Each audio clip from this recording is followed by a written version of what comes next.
Welcome to the Support of Ambition, where we celebrate creativity, ambition, and the journey of bringing big ideas to life.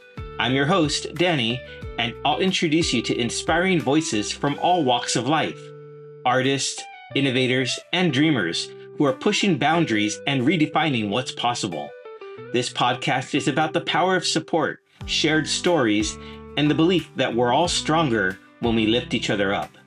Thanks for joining us on this journey. Let's dive in.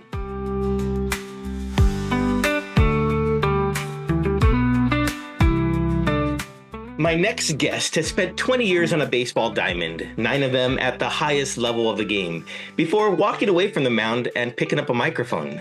Former pitcher who suited up for the Cubs, the Brewers, and 4 other big league clubs, he is now one of the most recognizable voices and faces in San Diego Padres baseball, serving as both field reporter and color analyst for a fan base that genuinely loves him.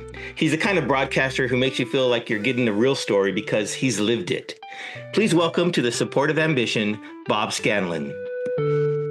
Danny, thanks for having me on. I appreciate it. And before we get going, I'm just going to make one amendment to your opening statement, and I appreciate your kind words. I've been 42 years since I've been on a pro field. I started when I was 17 years old, so technically professional baseball is in the minor leagues. So wow, I started when I was 17, and but I've been totally blessed. I got a chance to put on a uniform for 20 years as a pro, nine of those in the big leagues, as you noted, and then was fortunate to be able to transition over into the broadcast side. This is my 23rd year broadcasting, so I've been incredibly blessed and grateful to be able to talk about some of those experiences with you today. So thanks for having me on. That's amazing. I mean, when you find something you love, it's not like you're going to work at all. It's just a passion, right? There are days where it feels like work, especially if you're not pitching well and the fans are booing you. That can get a little rough sometimes, but all said and done, I've been incredibly blessed, as you say, to have been able to play a game that I loved and then now be able to talk about a game that I love and do it with an amazing organization and a fan base that is very passionate. So I'm blessed in many ways. Well, let's get into that a little bit. When you decided to hang it up and you said, you know what, my playing career's done, was broadcasting already on your radar, or did that direction find you? So only vaguely. The first time that it was ever put in my mind at all was by Mark Grant, actually. Oh, okay. So I was towards the end of my career. I was trying to hook up with some teams, and I was in the airport waiting to go out to spring training sites to start literally knocking on general managers' doors. And, hey, do you guys need a right-hander, a veteran right-hander? As one does, yeah.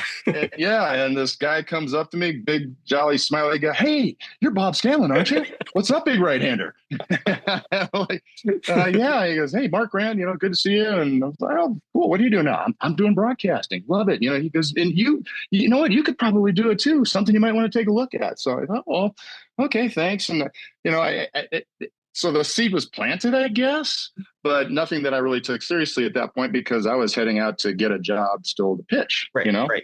So anyway, so that was really literally the first time that I ever had even been mentioned to me by anybody. So I'm forever grateful for Mark Grant for planting that seed initially. So I ended up playing the season.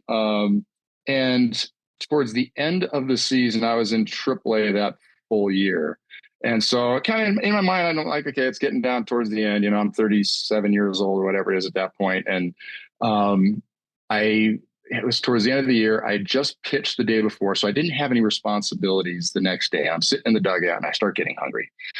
So I go into the clubhouse. It was actually in Memphis, the AAA team for the Cardinals at the time. And for whatever reason, there was just no good food in the clubhouse. Oh, I'm no. like, oh man, I'm starving. Yeah. So I'm like, sometimes they've got food up in the press box. Let me go up there. So I sneak up to the press box and I'm thinking to myself, God, I hope the manager doesn't even realize I'm gone this long. But I go up there and sure enough, there's this big plate of cookies right outside the broadcaster's doors. And I'm like, all right, score. I got some picks. I grab a big handful of cookies. And just as I'm ready to start sneaking away, our radio booth door opens up and it's our radio play-by-play guy.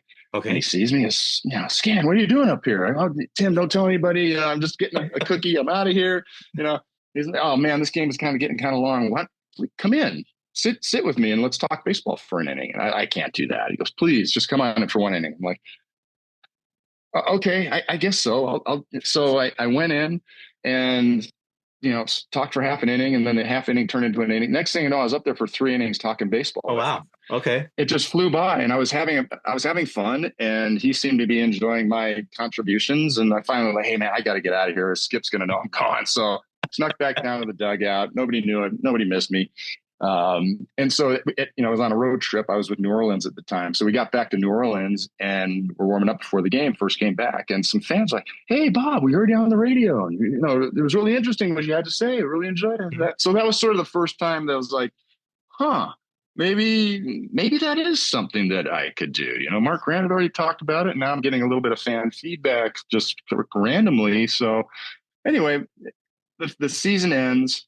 I drive back home and I walk in the door and my daughter says she's 6 years old. She just started school. It was the first year that my wife and my kids had not been with me during the season.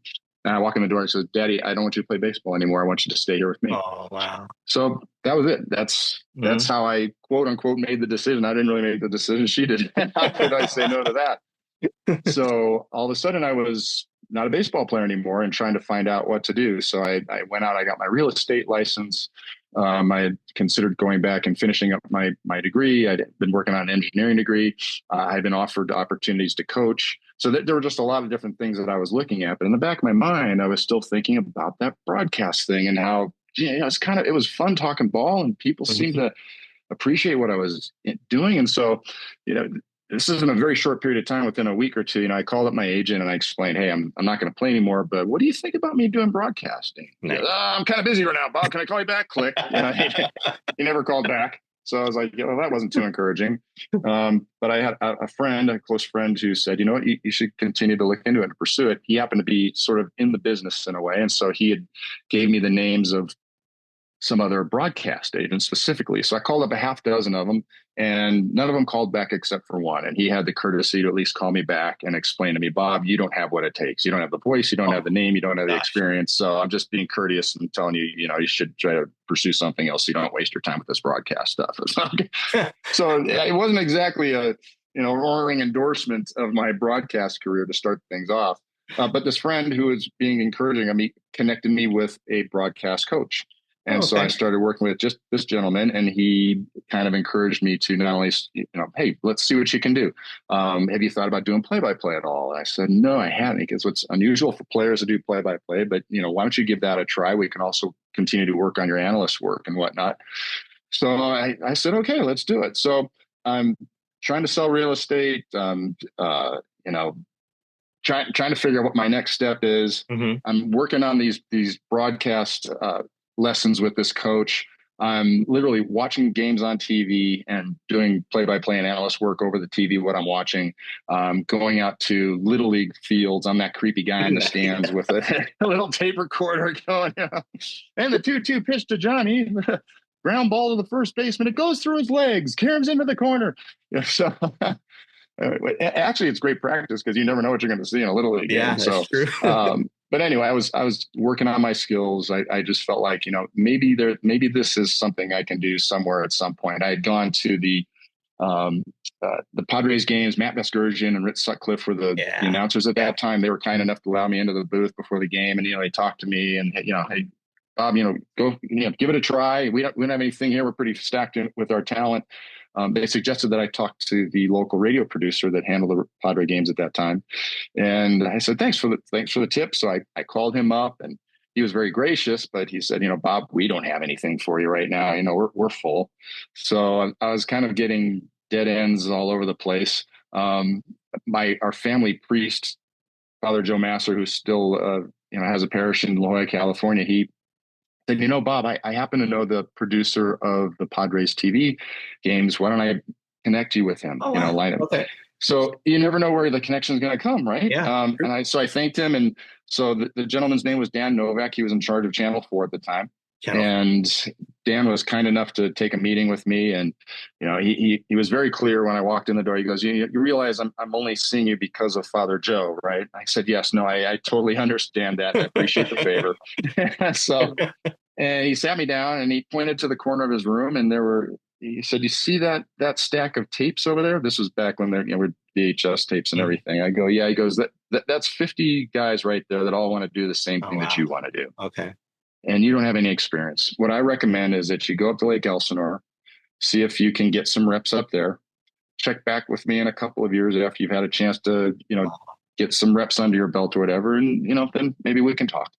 And I said, Dan, I appreciate the input, and, I'm going to do that. And, thank you so much for your time. So that's how my broadcast career started, with a bunch of people basically saying, thanks for coming by, and we don't have anything for you. I got a break, Danny. My first break was actually later that year, that offseason, about a month or two later after those meetings. The Cubs happened to be in the playoffs. Okay. And the radio station, the producer who I had talked to and said, we really don't need you or have anything for you, calls me and says, hey, Bob, we were going to have a guest on to talk with Ted Leitner, and he just bailed on us. Can you talk Cubs baseball in 5 minutes? Oh, I was like, okay. Wow. Okay. Yeah. Thanks. Appreciate it. Sure. So I get on with Uncle Teddy, and we talk Cubs baseball for about 7 minutes or so, and I think it goes okay, I guess. And the reason they invited me was because I had played with the Cubs for 3 years, mm-hmm. So that was the connection there. So it went well, and I'm done my 7 minutes or whatever it was, and they okay, thank you, click. And that was it. Okay, I don't know if that went well or not. So, but a week later, I got another phone call, radio station again. Hey, Bob, can you join us again for Cubs Talk? I said, yeah, absolutely. I appreciate that. So went on. This time we talked for 10 or 15 minutes. Again, I think it went well. So that was my real first break of getting any airtime in San Diego talking baseball with Ted Leitner. But what I was able to show them at that point was, most importantly, I was available. I said yes. Mm-hmm. And if you're a budding broadcaster or anything really, I mean, number one is being available and saying yes to the request. And number two, I tried to do the best I could to be professional, in talking about what they asked me to talk about. So that was sort of the first opening, so to speak. So then I spend the rest of the off season continuing to talk at Little League games on my tape recorder, and trying to sling some houses in Coronado. And, the baseball season is about ready to start off at spring training. It's my first spring training, not going to spring training since I was 17 years old. Well, this is kind of weird. Yeah. And then I got a phone call from my broadcast coach, and he said, hey, Bob, we got an opportunity for you to do some play-by-play for UC Irvine baseball team. Their regular announcer is also the basketball announcer. He's got to go do some postseason for them. So there's an opening here for a few weeks if you want to do it. I said, think I'm ready? He goes, well, there's only one way to find out. So I said yes. And the next thing I know, I'm on a plane up to Berkeley with the UC Irvine baseball team to play Berkeley's ball team up there. And Danny, honestly, my first game doing it, I got my tail kicked. I absolutely got crushed. So I thought it was good. Like first three innings or so, I had all this information and all these stories and stats, and I'm just throwing them all out there, and I'm feeling good about myself. And right around the third inning or so, I realized, man, I just used up all my material. I am done. Now what? So for the next 6 innings, it's and the 1-1 pitch, ground ball to shortstop, 2 outs. It was like nothing. I got nothing left. I got through it some way, somehow. And, even like parents are looking up at me like, who is this clown? But at the end of it, I was so physically and mentally and emotionally drained. I couldn't believe it. I was just like, what just hit me? Right. I was just absolutely clobbered. Yeah. And so I sat there for about 10 minutes. I remember sitting in the parking lot next to the team bus, just trying, what was that? What is going on? I felt more fatigued than if I had pitched a 9-inning complete game. And after about 10 minutes, all of a sudden, I don't know what it was, but this just rush of euphoria just surged through my body. And I just I don't know what that was. I know I just got my tail kicked, but that was awesome. I've got to figure this out. I want to keep doing this. And so that's when I realized, okay, I want to do it. And I think it was more the challenge of it at that point, just sort of like that. A personality of something challenging me. I'm gonna challenge it back. But it was really the next week that I sort of realized, no, this is something I really love to do, and I can make a difference. So the next weekend was at USC, and it was UC Irvine playing the Trojans, and I had done the first couple of games. It was 3 weekend series, and it was Sunday day game, and I start they don't have a press box, by the way, at USC. So you have to set up all your gear and everything in the stands. So I'm Oh in the wow. back of the Okay. stands trying to stay out of everybody's way. So Uh-huh. I'm in the back. I got all my equipment set up. Do the first inning, and I noticed this gentleman gets up in the first row after the first inning of the broadcast, and he's stumbling and he's kind of Oh like no. falling over people and pushing over people. And so I'm thinking to myself, oh man, yeah, he's got his drink on. God bless him. It's a Sunday morning. The Bloody Marys must be flowing. Hey, Mhm. each his own, man. Enjoy the ball game. So he stumbles over a bunch of people, gets out of the aisle, and he stumbles into the next aisle. I'm like, okay, whatever. So he does this for the second inning, the third inning, fourth inning. He's stumbling out of one row and going to the row behind him. And then finally in the fifth inning, he stumbles out of the row and he comes all the way up and he starts coming down right in the row right in front of me. And Uh-oh. as he's coming to sit down, I realize this gentleman is not drunk. He's blind. Oh. And he's stumbling because Okay. he's just trying to get over people. Yeah. And then he sits down right in front of me. He says, "Now I can hear you." And I just realized, holy smokes, this gentleman has been trying to get closer and closer to me throughout the ball game so that he can hear my broadcast. And, A, boy, did I misread that situation. And B, I am literally this man's eyes right here. Yeah. And it just really struck me in terms of what my responsibility was there as the broadcaster of this game. Hmm. And it was my job to bring this game to life for him and, to make him quote unquote see what was going on in the field. And it helped me to up my game. The next inning is like, it's a beautiful sunny day here at USC as the Trojans head out in their home white uniforms with the crimson and gold trim, and putting all these details to try to bring this game to life for him. And so but that was really the moment where I realized, wow, this is really something that I can do that can really make a difference in people's enjoyment of the game of baseball. Yeah. And even Absolutely. though 99% of the people that are either watching or listening to a broadcast aren't blind, I can still be the eyes for them in a way that maybe they are not able to see the game themselves because of my experiences of having been on the field, my experiences of being on that mound in certain situations, my experiences of being around, Hall of Fame players and all the Hmm. things that go into being a pro athlete and a professional baseball player. So that's sort of the approach that I've always taken since then of just feeling like I want to try to give something back and maybe help somebody see the game or see a moment or see an event or whatever it may be, just from a different angle that they may not have seen otherwise. So that's thanks for allowing me. I mean, it's a long story, but that's basically my roots in broadcasting and how I came to realize this is something that I really want to do and love doing. And shortly after that, I did get an opportunity to fill in for Tim Flannery on the pre and post game show on the radio at that point. Flan needed a night off one time, and I'm forever grateful to Tim Flannery because had he not given the radio station the blessing to allow me to fill in for him for a night, because he could have said, no, I don't want Bob filling in for me, but he allowed that to happen. That opened the door for me then to start doing pregame and postgame shows with the coach, John Quintera. And so that's sort of how my broadcast career with Padres started to evolve. And Flan eventually, he said, I don't want to do the road games anymore. So I started taking over the road games that year while he did the home games. And eventually, the next year, I was the full-time pregame and postgame show host on the radio. You may recall I mentioned previously that the TV producer had mentioned to me to check back in a couple of years. Well, during this time, while I was doing the UC Irvine stuff and I was doing the stuff for the radio station, I was also going up to Lake Elsinore whenever I could and getting reps up there. They were very kind in allowing me to go up there and do that.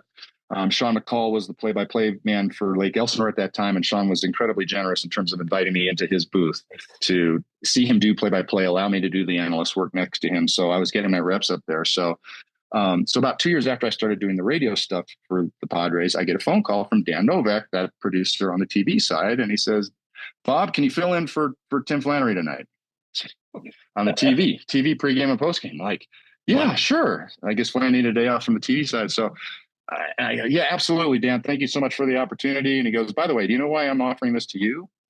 I said, "No, why?" He goes, "Because 2 years ago, I told you to go up to Lake Elsinore and try to get some reps in. I told 50 other guys to do the same thing. You were the only one that actually did it. Ah. So Okay. you're going to get this opportunity." So I'm forever grateful to Dan Novak for suggesting that to me that I do it, and for him noticing that I was actually doing it and then following through and giving me the opportunity to fill in for Flan that one day. So that was what opened the door to my eventual TV involvement with the Padres. And so I started doing the pregame and postgame show because Flan got the coaching job up with San Francisco with Boch, right? So that opened up the door for me. So it was just a lot of different events and a lot of different people. My gratitude goes out to all of them for, giving me the opportunities that I got to get my foot in the door, so to speak, and having confidence in me to be able to do these different jobs. So, one thing led to another, and then I got a chance to do the pregame and postgame show stuff on Channel 4. Dennis Morgino was the producer of that at the time, so I'm grateful to Dennis Morgino. Eventually, that transitioned to me going into the radio booth as the in-game analyst with Ted Leitner for 4 years, and then after that, I transitioned over to the TV side, doing the primarily field reporting, but also pregame and postgame show host and play-by-play on the radio. So anyway, I'm sort of the jack of all trades now. But anyway, Danny, that's my journey of how here I am 23 years later, still being blessed to talk about Padres baseball with Padre fans, and both on the radio and the TV. And it's been an incredible journey, and I'm grateful for every day of it.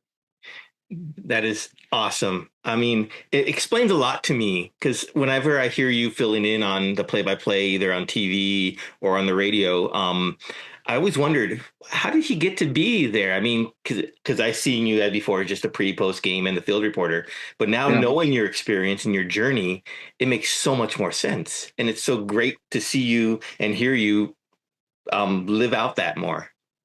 Yeah, no, I never really planned it to go that way. I just sort of kept saying yes to opportunities, and again, grateful for those doors that open. And really, I've always felt like, well, whatever the need is, the more things I can do. And each of the jobs I do, whether it's radio play or radio analyst or TV analyst or pre and post game show host or field report, whatever it is, they all sort of have a different skill set that you have to apply.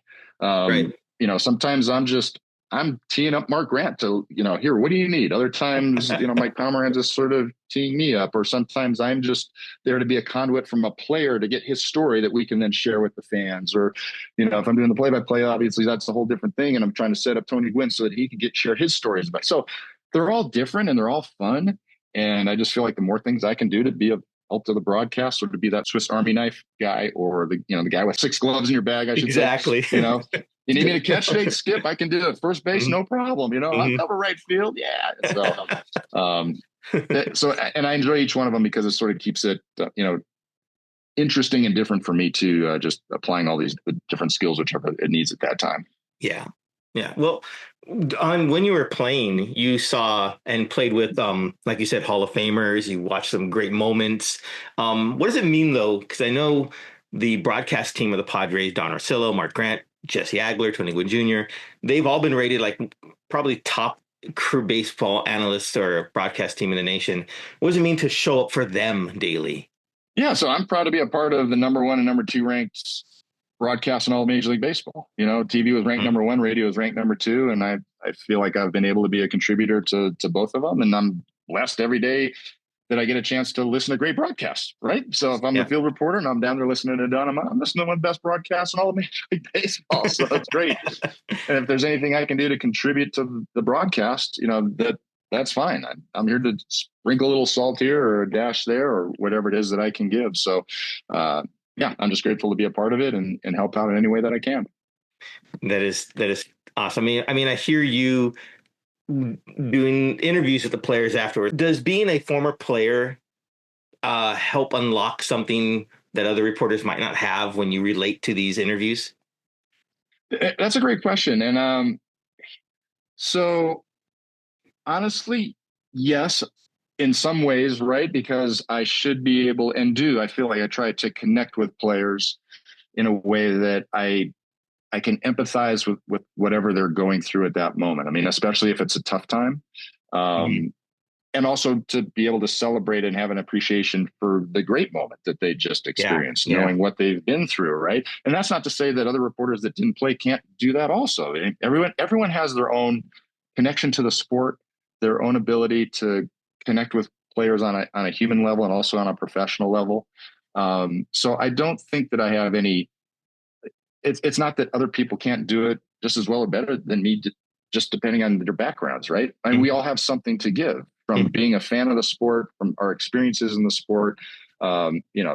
Someone that's loved and watched baseball for 50 years is going to have a different appreciation and perspective and background that they would be able to ask questions or, connect with players or whatever it may be. So I think one of the challenges that I had early on was remembering that it's not about what I know or what I think I know about what should have happened there or what that player should have done. Right. When I first started, I would be interviewing a young starting pitcher or whatever. And, it was clear that he shouldn't have thrown the slider right there. And so I'm trying to do the interview. It would be, hey, your choice of going with the slider in that situation that got hit 450 feet, what was going through my right there?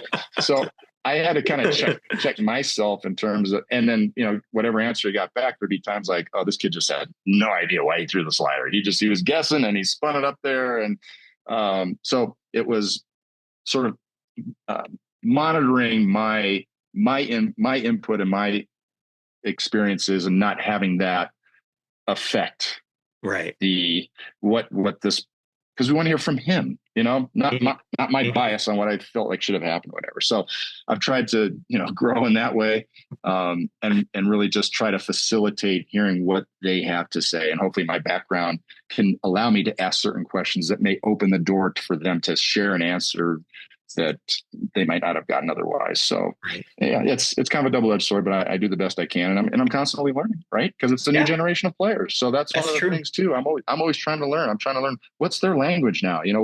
What's important to them in the game now. How do they go about their business preparing? There's so many things that have evolved and gotten better in this game over the years that I'm a student of the game. Also, I'm trying to learn about the spin rates and the seam shifting and, what the hitters are doing in terms of their approach at the plate and, all this kind of stuff. So it's fun. I'm constantly trying to learn, what is this generation doing to try to better themselves and become better baseball players. So it keeps me on my toes also. That's awesome. Yeah. I hear you. You mentioned that you were going to school to get your engineering degree. And also as a pitcher, you're analyzing real-time data for pitchers and whatnot. How does take that info into your field reporting where stuff comes at you fast in real time? So I have to try to filter it. So to your point, I was mechanical engineering. So I always sort of had a propensity of enjoying numbers and that type of thing and not afraid of them. So the whole analytics thing to me is great. But I also think it needs to be balanced, right, with real world results. So my challenge is to learn, right? Like we were just talking about, okay, what are all these numbers? What do they actually mean? Then how does a player apply this? How does it actually make him a better hitter or a better base runner or a better fielder or pitcher or whatever it may be?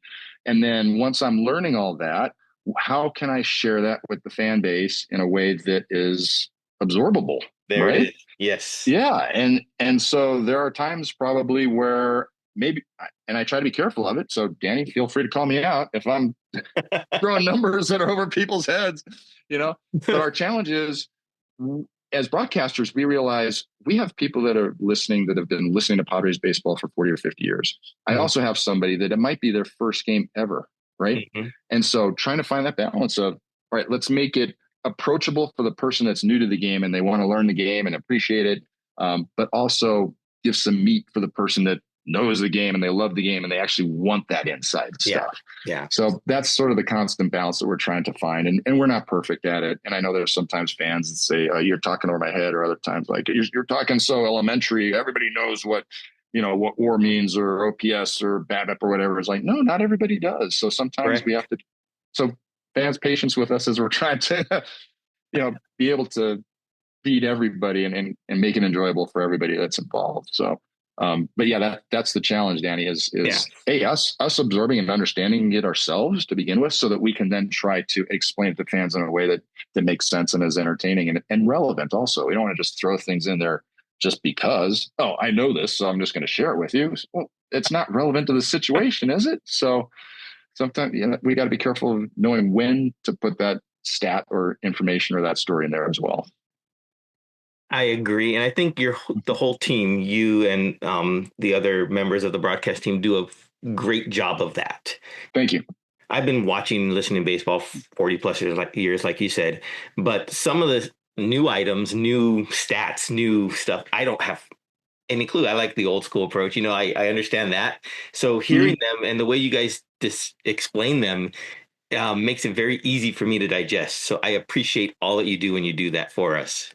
Cool. No, I appreciate that. And I appreciate the feedback. And again, people have my email now. They can shoot a heyscanemail@gmail.com or my Twitter, heyscan, if there's something that we've said that doesn't make sense or needs further explanation, or you just want to give us a commentary, something that, to help make the broadcast better, by all means, please send me an email because I'd love to get your input and discuss it with you.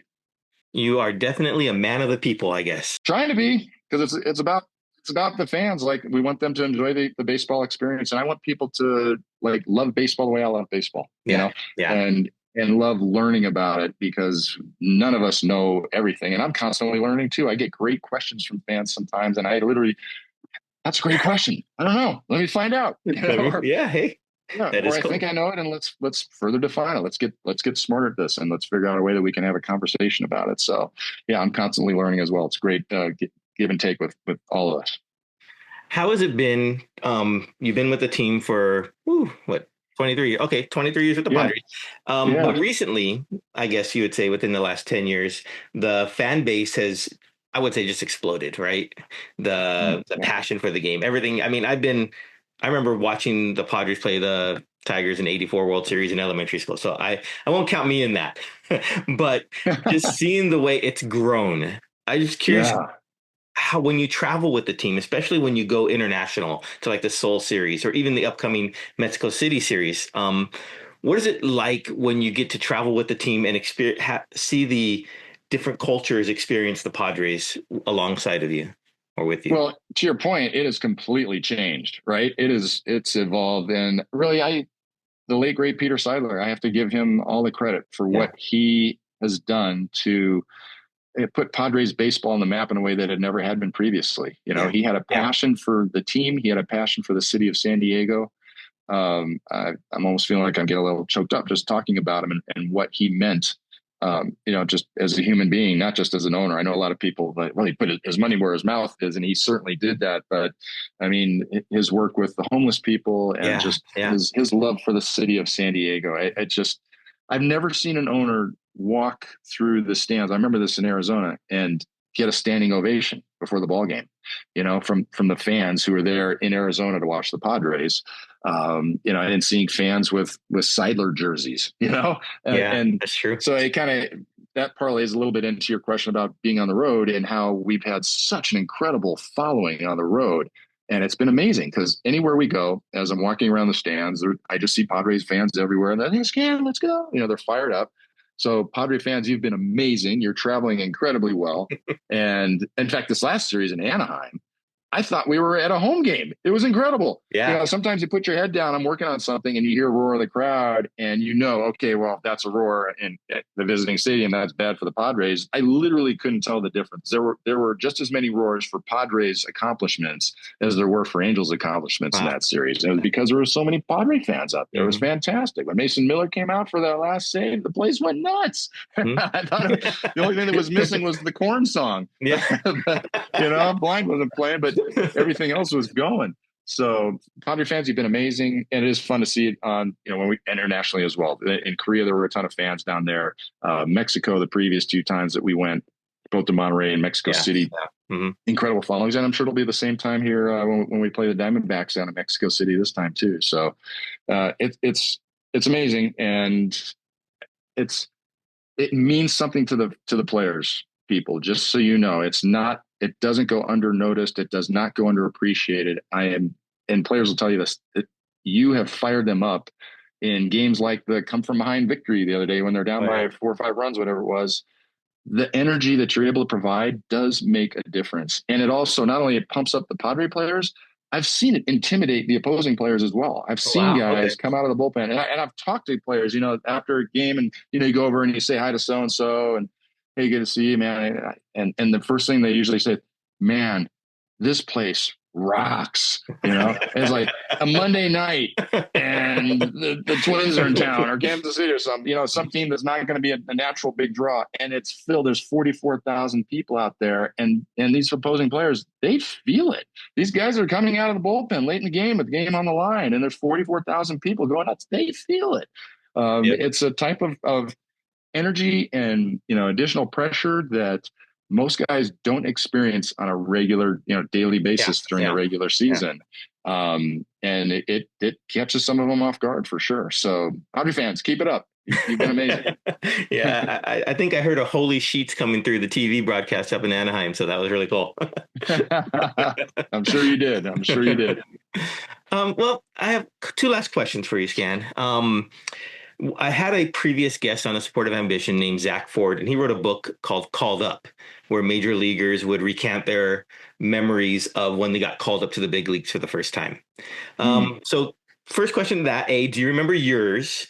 And then just secondly, to piggyback off of that first question, now that you've spent 20 years on playing on the field, 20 years now on the microphone side, what has this whole story arc mean to you, and what does it mean to you going forward? Well, I'd be stunned if anybody didn't remember their call up, right? And nowadays it seems like they really do a fun job. They being the managers who's passing along the word. I mean, we hear all these great stories of, they called me in and I thought I was going to get balled out for something, and the next thing you know, they're telling me, get ready to go up to Cincinnati or whatever it is. I mean, they're really fun. Sometimes these young kids, they do it in front of the entire team, so the entire team can, applaud it and all that kind of stuff. Mine was nothing like that. Mine was sort of anticlimactic, really. So I had spent 7 years in the Phillies minor league system. Okay. I was originally drafted by the Phillies, spent 7 years over there. And then I got traded over to the Cubs before the 91 season started. It was me and Chuck McElroy went over to the Cubs, and Mitch Williams went from the Cubs over to the Phillies. Oh, okay. So I started off the season in AAA Iowa for the Cubs. I didn't know any of these guys. I was new to the organization, just trying to fit in, trying to get my feet, on the ground after being in a different organization for 7 years. And I'm totally grateful for the Phillies for everything that they taught me about baseball. But it was a fresh start. So anyway, we happened to be in Denver. Well, ironically, I'm in Denver right now. So it was Denver back when Denver was a AAA team. And I remember I went out with a couple of my new teammates to get something to eat. We got lunch together. And as we walked out of the restaurant, we we're heading back to the hotel. And the team manager just happened to be walking by also. And he says, "Oh, just the guy I was looking for. Scan, you're getting called up. You're heading over to Chicago tomorrow." And that was it. It's kind of like, and so I held my hand out to shake his hand. Oh, well, thanks for that great news. I mean, I've been grinding in the minor leagues for 7 years for this moment, and it totally caught me off guard. I didn't expect it to happen. Not that I had thought about like how am I going to get the call necessarily, but I didn't think it was going to be walking out of a restaurant in Denver, in a parking lot, and the managers have, you're the guy I just happened to be looking for.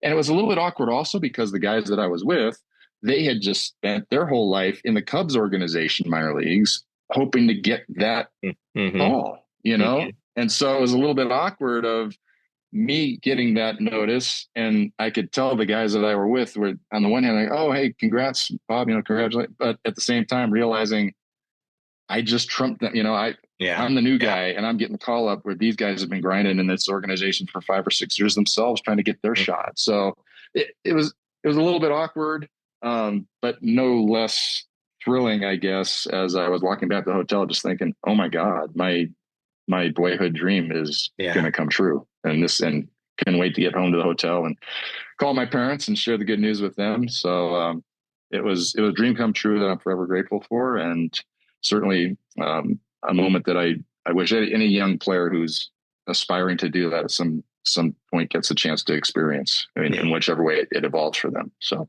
that's awesome.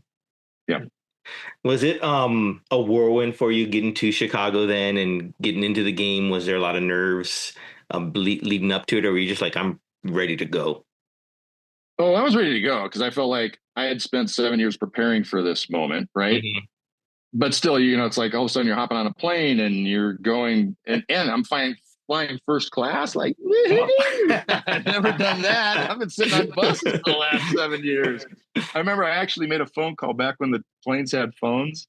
I was like, I got to do this. I've got to make a phone call from a plane. So I called my folks and, hey, I'm just so you know, I'm calling you from the airplane now because I'm a big leaguer and I can afford this $60 phone call from the plane phone or whatever it was, stupid stuff. So yeah, I rolled into Chicago and, went to the club, had to figure out, okay, get to the stadium, go into the clubhouse, got issued a uniform. And as soon as I got there, I was told, hey, don't get comfortable. You're only here for 24 hours.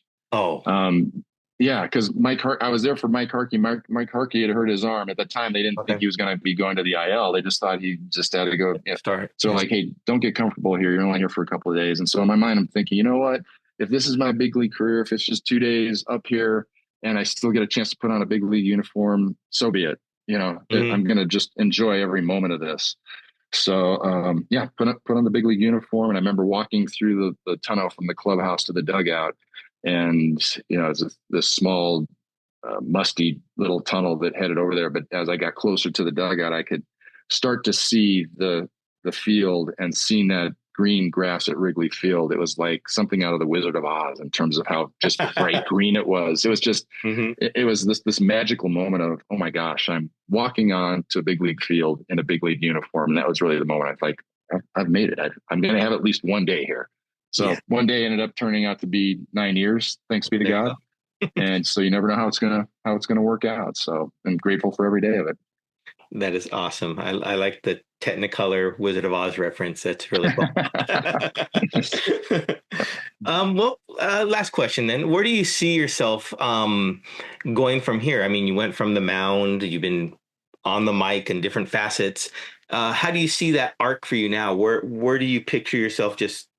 A championship, a Padres World Series championship. There you go. That's the last piece of the puzzle. I've already had this amazing journey that I'm forever grateful for as a player. The things I've gotten a chance to do and experience on the field as a player, the relationships that I've been able to have with different people in the game, whether it be players, front office people, scouts, coaches, fans, people that work at the stadium. I mean, there's just so many people that are a part of baseball in different ways that I'm so grateful I've had a chance to cross paths with. So the rest is great. I've had a chance to broadcast and now share my passion with other people and hopefully, help them see the game and appreciate the game in different ways that they may not have previously. And sharing the joys, sharing the agonies. That's part of what being a baseball fan is all about, right? Yeah. What I never really have known what the next step is going to be. I just keep knowing that God's going to open up doors and I'll be wherever he wants me to be. And hopefully it's celebrating a Padres World Series championship here soon. That's what we hope for. Absolutely. Well, Bob, thank you so much for sharing your journey with us here at Supportive Ambition. We appreciate your passion for the game. It's infectious. And go Padres. Go Padres. And if there's something in life that's calling you, go for it. Don't let anything or anyone get in your way. Thanks, Danny. I appreciate it. Great talking ball with you, and go Padres. That was Bob Scanlan, a guy who spent decades learning how to read a batter from 60 feet away, and then spent the next 2 decades learning how to bring a game to life for someone who couldn't even see it. The story about the blind man at USC wasn't just a broadcasting origin story. It was a reminder that whatever platform we have, a microphone, a camera, a conversation, the whole point is to help somebody else see something they couldn't see on their own. That's supportive ambition. That's what Bob does every single day in that booth and on the field. Now, if you've enjoyed today's episode, share it with someone who needs a little reminder that the second act can be just as good as the first, and maybe even sometimes even better. Thanks for listening, and as Bob said, if something in life is calling you, go for it. Don't let anything or anyone get in your way.